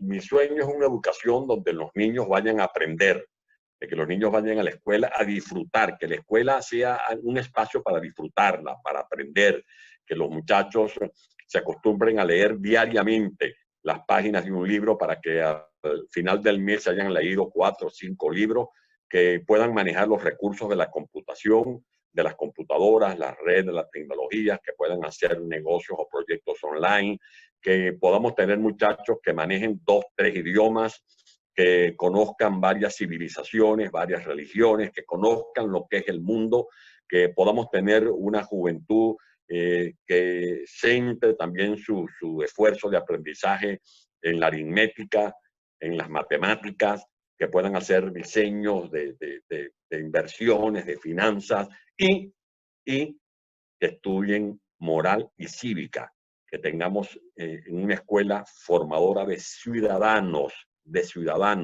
que conozcan sus derechos, que sepan lo que es la honradez, lo que es la ética, porque tú puedes tener un muchacho formado en las mejores universidades del mundo, pero terminará siendo un Alex Saab o terminará siendo un vagabundo que no le importe asaltar los dineros públicos para robarse los dineros de las turbinas del Guri o para robarse los dineros del acueducto ese que anunciaron en el estado Falcón, llamado el Coloso, al que le metieron más de 500 millones de dólares, y se robarán el dinero y no les importará realmente lo que es el sentimiento nacional, el compromiso con Venezuela. Y allí estaba ese planteamiento que señalaba Emilio, que es la conciencia ciudadana.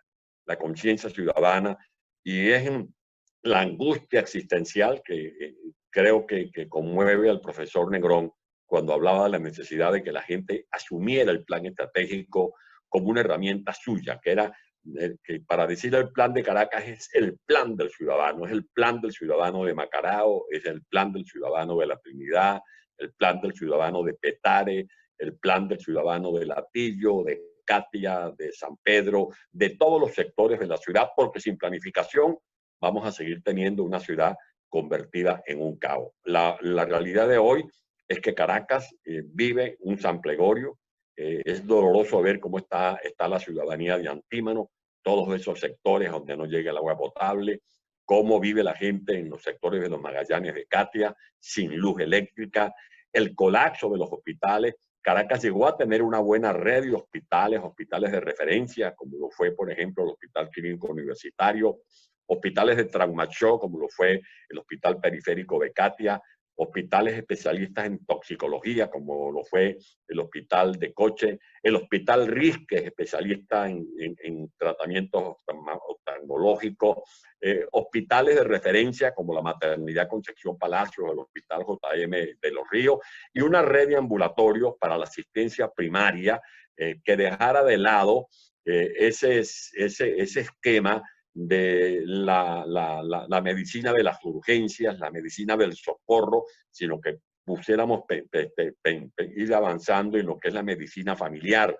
para lo cual Caracas ofrecía condiciones realmente apetitosas desde el punto de vista de la imaginación de los planificadores en medicina familiar. Todo esto está allí, y como dice Emilio, y como lo hemos sugerido en nuestras reflexiones, ese esfuerzo no está perdido. Eso es un ahorro que tiene Caracas. La inversión que hicimos en el plan estratégico es un ahorro, y desde luego lo importante es que Zulma, tú que has sido como el hada madrina de este plan estratégico, junto con otros tantos técnicos que con una gran pasión se entregaron a la articulación del mismo, lo vayan refrescando, porque ese plan estratégico es como una flor en nuestro jardín, que hay que regarla diariamente, que hay que hablarle como el que le habla a las plantas, como el que conversa con los pájaros que forman parte de nuestra fauna, para que no envejezca, sino que se vaya rejuveneciendo, que se vaya renovando, porque la dinámica de Caracas está a la vista de todos nosotros. Ahí tenemos un metro que va a ser posible recuperar.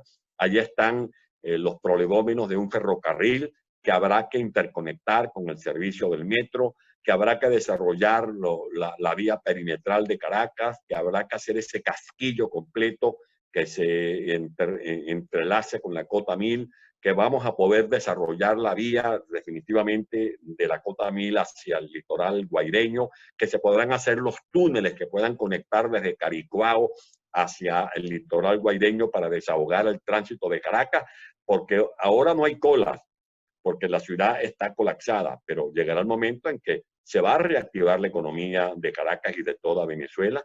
Vamos a tener servicios de energía eléctrica, pondremos a funcionar los acueductos, porque agua hay en Camatagua, agua hay en el lago de Maracaibo, agua hay en el lago de Valencia, agua hay en el puerto de La Ceiba, en Trujillo. Es insólito que un estado que además de petróleo como el Zulia, permítame esta cuñita para los maracuchos, esté pasándose. El Zulia tiene afluentes importantes como Manuelote, como Burro Negro, como Tres Ríos, como la del Tablazo, Machango, y además del lago de Maracaibo, y la gente no tiene agua. Y no tiene luz y tiene petróleo. O sea, es el país al revés, el país bizarro que tenemos que revertir con planificación, con un liderazgo compartido, dejando de lado el mesianismo y, por supuesto, sepultando para siempre, y rezarle su Padre Nuestro a ese mito de que somos ricos porque tenemos petróleo. Mentira. La verdadera riqueza está aquí, en la cabeza de los niños, de los jóvenes venezolanos, en el esfuerzo que ustedes como educadores, en esa Facultad de Arquitectura, en esa Universidad Central, en las aulas de excelencia que habrá que rehabilitar igualmente, como la LUS, la Universidad de Carabobo, la Universidad Simón Bolívar, hagan posible que Venezuela tenga un ejército de ciudadanos al servicio de este proceso de gran transformación para que seamos realmente un país libre y soberano. Muchísimas gracias, alcalde. Yo creo que con ese mensaje de optimismo y de esperanza, pues no hay mejor cierre para este espacio. Yo agradezco profundamente que nos hayan dedicado todo este tiempo. Disculpen lo malo, la conexión, la gente que intervino. La idea era un poco retomar el discurso sobre la ciudad, retomar la importancia de los alcaldes. El sabotaje es signo de que sí vale la pena estas discusiones. ¿El signo de qué? Que no sé qué. Sí, que vale la pena, de sabotaje es un indicio de que estas discusiones valen la pena, porque hay gente retrógrada que se molesta con este tipo de debates. Hay un que otro por ahí envidioso de lo que hicimos.